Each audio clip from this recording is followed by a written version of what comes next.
भाइयों और बहनों, वेलकम। आज का एपिसोड इतना धमाकेदार, इतना तूफानी, इतना पागलपन भरा है कि देखकर बोलोगे भाई ये तो आग लगा दी। हर एक सीन में आपको मिलेगा एक्शन, इमोशन और वो ट्विस्ट जो पूरे फैंडम को हिला दे। तो भाई अगर दिल से एनीमे प्रेमी हो तो लाइक ठोक दो, चैनल को सब्सक्राइब कर दो और हां, अगर दिल करे तो सुपर चैट भी कर दो ताकि अगली वीडियो और भी धमाकेदार बने और तुम्हारा नाम अगले एपिसोड में शाउट आउट के साथ गूंजे।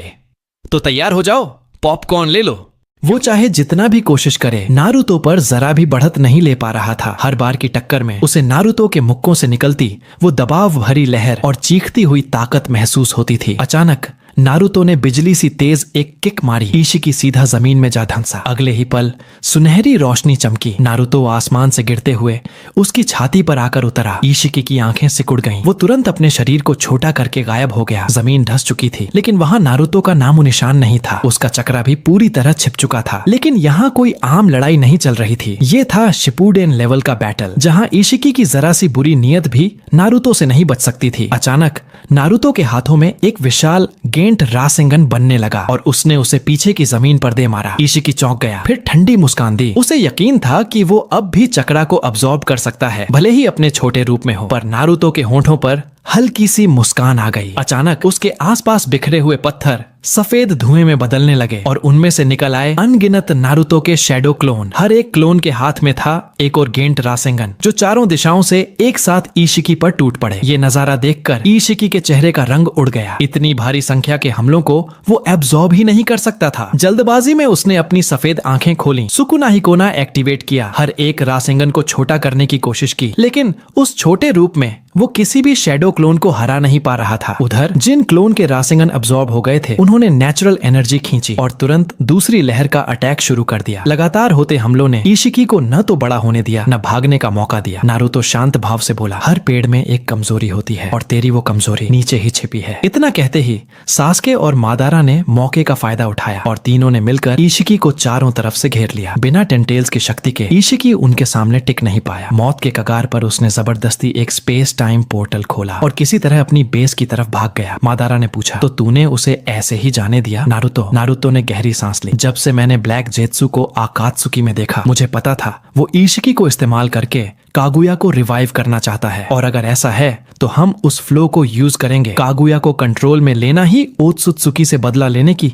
पहली और सबसे जरूरी स्टेप है। अगर बात नहीं बनी तो हम तीनों मिलकर उसे फिर से सील कर देंगे। मादारा हल्के से मुस्कुराया, तू अब भी उतना ही भोला है जितना पहले था। लेकिन नारुतो जानता था, उसने उस क्रूर भविष्य को देखा था और अब वो हर संभावित मौका को पकड़ना चाहता था जिससे जीत की एक छोटी सी उम्मीद भी बची रहे। इस बीच आकात्सुकी के नॉर्दर्न बेस में ब्लैक जेत्सु अंदर ही अंदर उत्साहित था, क्योंकि कागुया के रिवाइवल का दिन अब पास आ गया था। उसने घायल इशिकी की तरफ देखा और कहा, तू जानता है नारुतो इतना ताकतवर क्यों है? इशिकी ने हल्का सा सिर घुमाया। बोल, सुन रहा हूँ, ब्लैक जेत्सु बोला, क्योंकि उसके अंदर हैं टेंटेल्स से निकले हुए सारे टेल्ड बीस्ट्स के हिस्से, और इंसानों ने एक ऐसी तकनीक बनाई जिससे वो इन बीस्ट्स को अपने अंदर सील कर सकते हैं। जिसमें बीस्ट सील हो जाए उसे कहते हैं जिनचुरिकी। जिनचुरिकी न सिर्फ बीस्ट का चक्रा यूज कर सकता है, बल्कि उसकी हीलिंग और स्टेमिना भी असामान्य होते हैं। और अगर तू चाहे तो टेंटेल्स को अपने अंदर सील करके तू खुद बन सकता है उसका जिनचुरिकी। ओत्सुत्सुकी ब्लड लाइन के साथ कंबाइन होकर तेरी पावर अकल्पनीय लेवल तक पहुंच जाएगी। इशिकी ये सुनकर चुप हो गया, आंखों में हल्का सा हैरानी का भाव। तो मतलब टेल्ड बीस्ट को सील करना हमारे डिवाइन फ्रूट को निगलने जैसा ही है। कुछ देर सोचने के बाद उसने ब्लैक जेत्सु से पूछा, तो बताओ मैं कैसे बन सकता हूँ 10 टेल्स जिनचुरिकी? ब्लैक जेत्सु मुस्कुराया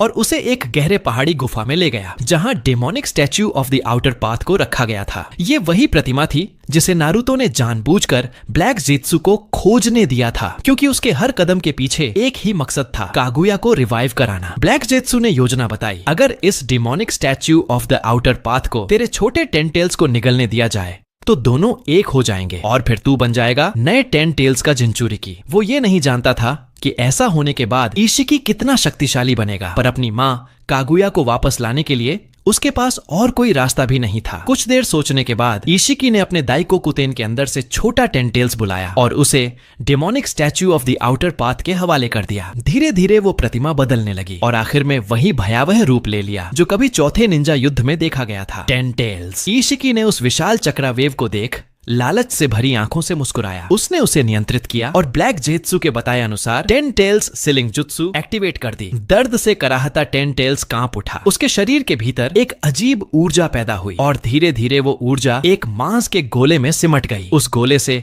एक भयानक दबाव निकला और अगले ही पल इशिकी ने अपने शरीर को वेसल बनाकर सफलतापूर्वक 10 टेल्स जिंचुरिकी का रूप ले लिया। वो शांत मुद्रा में खड़ा रहा, अपने भीतर उमड़ती उस पागल कर देने वाली शक्ति को महसूस करता हुआ। फिर बोला, अब मैं न इस संसार का हूँ, न सिर्फ ओत्सुत्सुकी इशिकी, बजाय इसके मैं एक सुपर ओत्सुत्सुकी एलियन हूँ जिसका नाम मैं भूल गया हूँ। ब्लैक जेत्सु के मन में अब खुशी और डर दोनों थे। वो यकीन नहीं कर पा रहा था कि एक प्योर ब्लडेड ओत्सुत्सुकी 10 टेल्स जिंचुरिकी बनने के बाद इतना ताकतवर हो सकता है। और अगर कागुया सच में इशिकी के शरीर का इस्तेमाल करके रिवाइव हो जाए तो पूरी दुनिया फिर से कांप उठेगी। उसी दौरान जब इशिकी ट्रांसफॉर्मेशन में था, नारुतो और मादारा अपने साथियों के साथ ओरोचिमारू के बेस पर लौट आए। थोड़ी देर के इस जीत के एहसास ने सभी की चिंताएं कुछ समय के लिए कम कर दी। मादारा ने सबको बताया कि इशिकी के साथ क्या हुआ और खास तौर पर चेतावनी दी, कमजोर शिनोबी, उसे देखकर सीधे मत भिड़ना वरना खुद भी मरोगे और दूसरों को भी मुश्किल में डालोगे। हाशिरामा ने लंबी सांस ली। ओत्सुत्सुकी से पंगा लेना सच में सिर दर्द है। तभी नारुतो और कुरामा दोनों को कुछ गड़बड़ महसूस हुई। उन्होंने झटके से बाहर की तरफ देखा। सब लोग बाहर आओ, नारुतो गरजा। सब बाहर दौड़े। आसमान में इशिकी और ब्लैक जेत्सु हवा में तैर रहे थे। इशिकी की नजर नारुतो पर पड़ी। उसका चेहरा गुस्से से जल उठा। आखिरकार मिल ही गए तुम सब। हाशिरामा ने तीखी नजर से देखा और मादारा से कहा, क्या बात है? तूने तो कहा था इशिकी खत्म हो चुका है। इस बार मादारा चुप था। पहली बार उसने जवाब नहीं दिया क्योंकि वो जानता था एक बार खुद 10 टेल्स जिंचुरिकी रह चुका होने के नाते वो उस चक्रा को पहचानता था। इशिकी अब पहले से कई गुना ज्यादा ताकतवर था। अचानक मादारा का शरीर हवा में उछल गया। इशिकी ने अविश्वसनीय स्पीड से एक किक मारी जो किसी को दिखी भी नहीं। सिर्फ नारुतो और सास्के ही उसकी मूवमेंट देख पाए। क्या स्पीड है ये? नारुतो दांत भींचते हुए बोला। दोनों ने एक साथ 6 पाथ्स सेज मोड एक्टिवेट किया और सीधे इशिकी पर टूट पड़े। पर उनकी तेजी भी इशिकी की आंखों में स्लो मोशन जैसी लग रही थी। उसका मुक्का बिजली की तरह नारुतो के चेहरे की ओर आया। नारुतो ने फ्लाइंग राइजिन से किसी तरह बचाव किया, लेकिन उस पंच की शॉक वेव ने सामने के पूरे जंगल को मिटा दिया। खतरे को महसूस करते हुए सास्के ने अमेनो तेजिकारा एक्टिवेट किया और खुद को इशिकी से दूर टेलीपोर्ट कर लिया। उधर हाशिरामा ने अपनी तलवार जमीन में गाड़ दी। उससे 5 वुड रिलीज क्लोन निकल आए जो एक साथ 6 पाथ सेज मोड में प्रवेश कर गए। फिर उसने दोनों हाथ जोड़े और जमीन पर जोर से ताली मारा। Would release multiple true several thousand hands. एक पल में 6 विशाल बुद्ध प्रतिमाएं युद्ध भूमि पर उभर आईं। हर एक की आभा पूरे आकाश को ढक रही थी। हाशिरामा जोर से चिल्लाया, मादारा! मादारा तुरंत समझ गया कि उसका इशारा क्या है। उसका असली शरीर हाशिरामा के पास उड़कर पहुंचा, जबकि उसके लिम्बो क्लोन हाशिरामा के लकड़ी वाले क्लोन के पास पहुंचे। फिर सभी ने मिलकर चक्रा को सिंक किया और मिलकर एक्टिवेट किया। 6 paths multiple true several thousand hands. 6 Buddha एक साथ हिले। उनके ऊपर बने हाथों से 6000 विशाल मुक्के बरसने लगे जैसे तूफान की बारिश, सीधे इशिकी की तरफ। इशिकी अपनी स्पीड को लेकर ज्यादा आत्मविश्वासी था, लेकिन इतनी भारी मार से बच पाना उसके लिए भी नामुमकिन था। मुक्कों की बौछार के बीच उसका शरीर बुरी तरह झटकों में डूब गया। नारुतो और सास्के ने मौका देखा। दोनों ने एक साथ अपने जुत्सु तैयार किए। Naruto 6 paths super tailed beast Rasen Shuriken, Sasuke 6 paths Kirin earth release enhancement. दोनों की तकनीकें टकराईं और उससे उठी ऊर्जा ने आसमान तक पहुंचने वाला एक विशाल बवंडर बना दिया। जब तूफान थमा, इशिकी का चोगा फटा हुआ था। उसके होठों से खून की एक पतली रेखा बह निकली। वो जोर से हंसा। हा, काबिल ए तारीफ अटैक था। सच में उम्मीद नहीं थी, लेकिन अगर मुझे हराना है तो अब भी बहुत दूर हो तुम। बोलते बोलते उसने फिर खून थूका। स्पष्ट था नारुतो और उसके साथियों का अटैक उसकी कल्पना से कहीं ज्यादा भारी पड़ा था। गुस्से में इशिकी ने तुरंत फैसला किया, अब और नहीं, अब इन्फिनिट त्सुकियोमी एक्टिवेट करने का समय आ गया है। वो हवा में तेजी से ऊपर उठा और अपने दाइको कुटेन से दर्जनों काले रॉड्स निकालकर बारिश की तरह नीचे बरसा दिए। वो रॉड्स जमीन पर गिरते ही नारुतो, सास्के और मादारा की मूवमेंट पूरी तरह ब्लॉक कर गए। मादारा ने रेनेगन एक्टिवेट किया। मैं लिम्बो काउंटर से तोड़ देता हूँ, पर नारुतो ने हाथ उठाकर रोका। रुको, ये सब मेरे प्लान में है। आसमान की तरफ इशिकी का चेहरा मुड़ा। वो अब चांद की ओर देख रहा था। उसके माथे पर तीसरी आंख खुली जिसमें थी 9 टोमोए रिने शारिंगन। फिर उसने कहा, इन्फिनिट त्सुकियोमी। एक पल में सफेद रोशनी पूरे निंजा संसार पर छा गई। सास्के ने तुरंत सुसानो एक्टिवेट किया और सबको उसके अंदर सुरक्षित ढंक लिया। इशिकी ने यह देखकर ठंडी हंसी हंसी, फिर दोनों हाथ जोड़कर बोला, divine art planetary binding bullet. थोड़ी ही देर में पूरा निंजा वर्ल्ड नारुतो की टीम को छोड़कर उसी झेंजुत्सु में फंस गया। नारुतो ने अपने दांत भींचे, दिल में कहा बस थोड़ा और, सबको बचाने का वक्त आ गया है। धीरे धीरे आसमान अपनी असली हालत में लौट आया। सास्के ने अपनी सुसानो को डिसेबल किया, जिसने अब तक सबको उस तेज रोशनी से बचाया हुआ था। इशिकी आसमान से नीचे उतरा, आंखों में सर्द नियत के साथ। अब बचे हुए इन कीड़ों को खुद मिटाऊंगा। ब्लैक जेत्सु ने मुस्कुराते हुए सिर झुकाया। इन्फिनिट त्सुकियोमी सफल रहा, बधाई हो इशिकी सामा, ये सब आपकी और मेरी योजना का नतीजा है। वो कुछ कदम आगे बढ़ा और बोला बस इन्हें खत्म कर दे, फिर हम अगले चरण की शुरुआत करेंगे। नारुतो ने उसकी हरकतों को गौर से देखा और धीरे से अपने साथियों से कहा अब असली सीन शुरू होने वाला है। उसी वक्त जब इशिकी का पूरा ध्यान नारुतो और उसके ग्रुप पर था, एक ठंडी निर्दयी काली हथेली उसके सीने को आर पार कर गई। गुस्से से भरे इशिकी ने ब्लैक जेत्सु से गुर्राते हुए पूछा, ये क्या करने की कोशिश कर रहा है तू? वो कुछ करने ही वाला था कि उसे एहसास हुआ उसका शरीर हिल भी नहीं पा रहा। दरअसल कुछ दिन पहले जब ब्लैक जेत्सु ने उसकी मदद से फ्लाइंग थंडर गॉड की मार्किंग हटाई थी, उसी वक्त उसने उसकी बॉडी पर एक सूक्ष्म ब्लैक सील भी लगा दी थी। केवल मादारा, जिसे पहले भी ब्लैक जेत्सु ने धोखा दिया था, थोड़ा समझ गया था कि कुछ गड़बड़ है। ब्लैक जेत्सु ने एक दुष्ट मुस्कान के साथ कहा, तेरी गलती ये थी कि तूने मुझ पर यकीन किया। इंद्रा हो या तू, तुम सब मेरी माँ के पुनर्जन्म के प्यादे हो। इशिकी गुस्से में चिल्लाया, तू आखिर है कौन? ब्लैक जेत्सु ने आसमान की ओर पागलों की तरह हंसते हुए कहा, मेरी माँ वही है जिसे तुम बहुत अच्छी तरह जानते हो। ओत्सुत्सुकी कागुया, 1000 साल पहले उसने तुझ पर वार किया था और आज वही इतिहास दोहराया जा रहा है। यही है तेरी किस्मत, अंधकार की नियति। अचानक इशिकी के शरीर से गहरा काला औंरा निकलने लगा। धरती की गहराइयों से चक्रा उसकी बॉडी में बेकाबू होकर बहने लगा। वो तड़पते हुए चीखा, ऐसा क्यों हो रहा है? मैंने तो सब कुछ प्लान किया था। नारुतो का चेहरा गंभीर हो गया। लगता है कागुया वापस आने वाली है। आखिरकार इशिकी का शरीर पूरी तरह निगल लिया गया और कागुया का पुनर्जन्म हो गया। एक विशाल चक्रा तूफान ने पूरे इलाके को हिला दिया। सास्के को छोड़कर बाकी सब दंग रह गए। ये डरावना प्रेशर, क्या ये सच में वही कागुया है जो नारुतो की यादों में थी? क्योंकि इस बार वो इशिकी के शरीर में पुनर्जीवित हुई थी। अब उसकी ताकत पहले से कम दुगनी हो चुकी थी। सासुके ने नारुतो की तरफ देखा और बोला, सुन, पिछली बार जैसी गड़बड़ मत करना वरना सब खत्म। नारुतो शांत नजर से बोला, हाँ, अब की कागुया की पावर हद से ज्यादा बढ़ चुकी है, पर फिर भी वो उस ओत्सुत्सुकी देवता जितनी नहीं जिसने पूरी निंजा वर्ल्ड को मिटा दिया था। अगर हम इसे नहीं रोक पाए तो बदला लेने की बात भूल जाओ। कागुया ने चारों तरफ नजर दौड़ाई और जब उसकी नजर नारुतो और सास्के पर पड़ी, वो तुरंत समझ गई ये हैं अशुरा और इंद्रा के पुनर्जन्म। लेकिन फिर उसने मादारा और हाशिरामा को देखा और महसूस किया कि वो भी उसी आत्मा के पुनर्जन्म हैं। एक पल के लिए वो हैरान रह गई। ब्लैक जेत्सु ने तुरंत समझाया, माँ, असली इंद्रा और अशुरा भी इसी दुनिया में मौजूद हैं। सामने के ये चारों उन्हीं की पुनर्जन्म आत्माएं हैं। अचानक आसमान में एक स्पेस टाइम पोर्टल खुला और उससे इंद्रा बाहर निकला। वो कागुया के चक्रा सिग्नल से आकर्षित होकर आया था। उसने उसकी शक्ति महसूस करते हुए दांत भींचे और कहा, ये औरत वाकई राक्षस है। अब समझ आया पिता हमेशा इससे डरते क्यों थे। अचानक कागुया के बाल तेजी से बढ़े। एक झटके में उसने सबको जकड़ लिया। ठंडी आवाज में बोली, चाहे कितने भी इंद्रा या अशुरा हो, मैं अपना बंटा हुआ चक्रा सबसे वापस लूंगी। उसी वक्त उसके पीछे एक और स्पेस वॉर्प बना जिससे ओबितो और अशुरा बाहर आए। अशुरा ने झट से एक रासेंगन तैयार किया और कागुया की ओर फेंक दिया। कागुया ने तुरंत हाथ उठाकर उसे सोखना शुरू किया और उसी पल सबने मौका पाकर उसके बालों की पकड़ से खुद को छुड़ा लिया। अब ओत्सुत्सुकी ब्लड लाइन वाले 6 योद्धा एक जगह इकट्ठे थे। कागुया ने उनके चक्रा को महसूस किया